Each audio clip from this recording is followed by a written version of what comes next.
Angelina Jolie as Maria Callas in a still from her new biopic of the opera singer. Angelina Jolie is no longer a girl, interrupted. After 8 years mired in Hollywood's bitterest divorce, Jolie, 49, appeared seemingly from nowhere last month to become the toast of the Venice Film Festival for her star turn in Maria, a biopic of opera diva Maria Callas during her last days in Paris. When Jolie won her first Academy Award in 2000 for Girl, Interrupted, she was Hollywood's sexiest, tattooed bad girl making out with her brother and wearing a vial of then-husband Billy Bob Thornton's blood around her neck.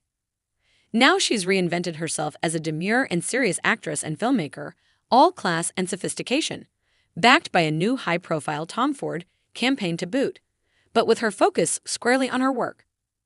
She is generating serious Oscar buzz again with Maria, which received an almost 9-minute standing ovation at Venice and was noted as the first time in years she has had a role worthy of her talent, by Variety. Angelina Jolie broke down in tears when she got an 8.5-minute standing ovation at the Venice Film Festival last month for Maria.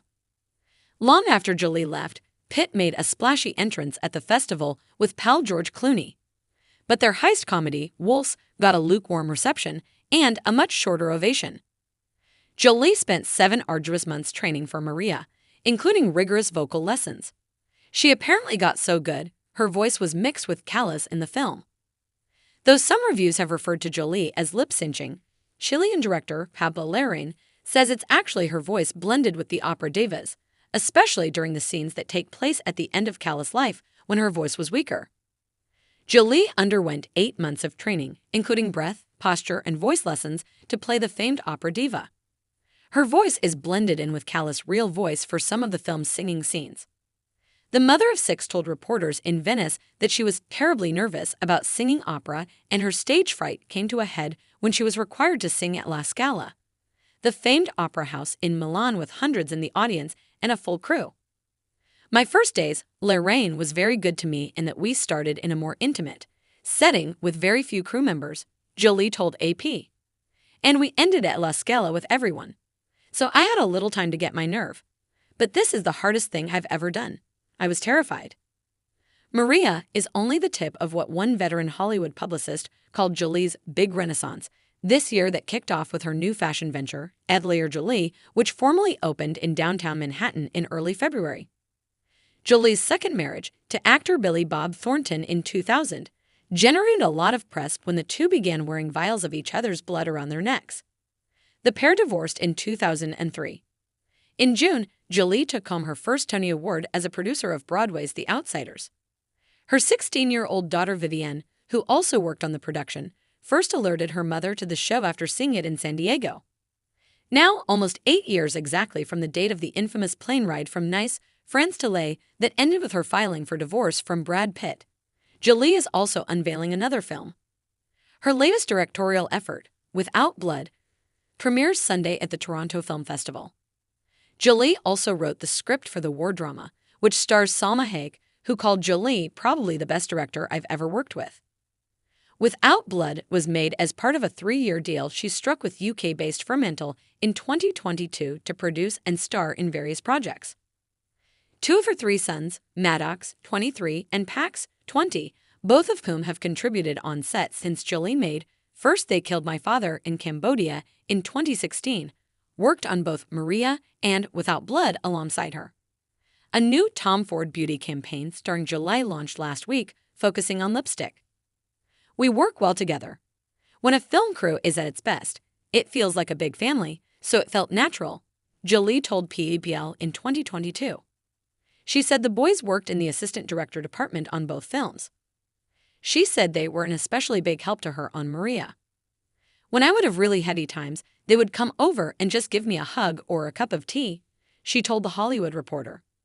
That was probably one of the more intense things. Usually when I'm expressing that much pain, it's not in front of my children. Jolie's been known more for her personal pain and what she's often referred to as her family's healing in the years since her split with Pitt, along with her somber, sometimes saintly, image as a global humanitarian working with the UN refugee agency UNHCR for 20 years. Jolie with director Pablo Larraín in Venice on the red carpet for the premiere of Maria, which has garnered positive praise from critics. Some have blamed Jolie for the War of the Roses style saga, saying she should not have publicly accused Pitt of lashing out at their kids and abusing her on the 2016 flight from France. The incident was investigated by the FBI, but even though her version of events was later revealed in a lawsuit and redacted FBI report, no charges have ever been brought against Pitt, who denied any physical abuse and said the incident prompted him to quit booze. Representatives for Jolie did not respond to a request for comment from the Post for this story. A prominent Hollywood film producer who did not want his name used says the jury is still out on Jolie's popularity in the industry because of the divorce. "She's not without talent," he told the Post.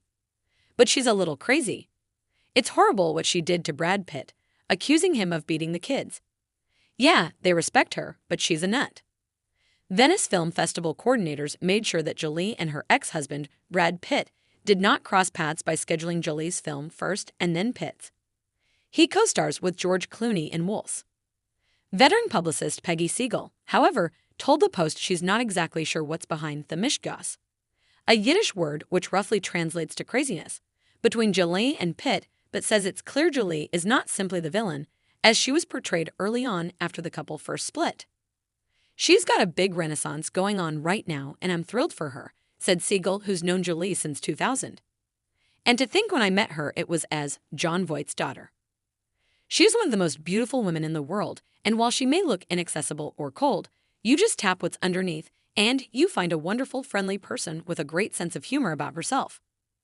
I really don't understand the mishigas going on with her and Pitt, though. It diminishes them both. I hope they both put it past them at some point, because she's a bombshell and a true talent, and she doesn't need any of that to get in her way." Angelina Jolie as Maria Callas in a still from her new biopic of the opera singer. Angelina Jolie is no longer a girl, interrupted.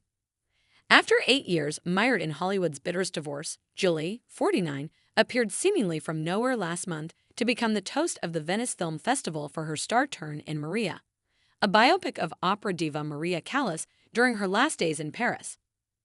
When Jolie won her first Academy Award in 2000 for Girl, Interrupted, she was Hollywood's sexiest, tattooed bad girl, making out with her brother and wearing a vial of then-husband Billy Bob Thornton's blood around her neck.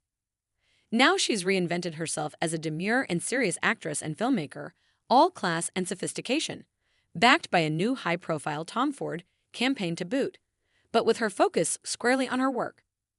She is generating serious Oscar buzz again with Maria, which received an almost 9-minute standing ovation at Venice and was noted as the first time in years she has had a role worthy of her talent, by Variety. Angelina Jolie broke down in tears when she got an 8.5-minute standing ovation at the Venice Film Festival last month for Maria. Long after Jolie left, Pitt made a splashy entrance at the festival with pal George Clooney. But their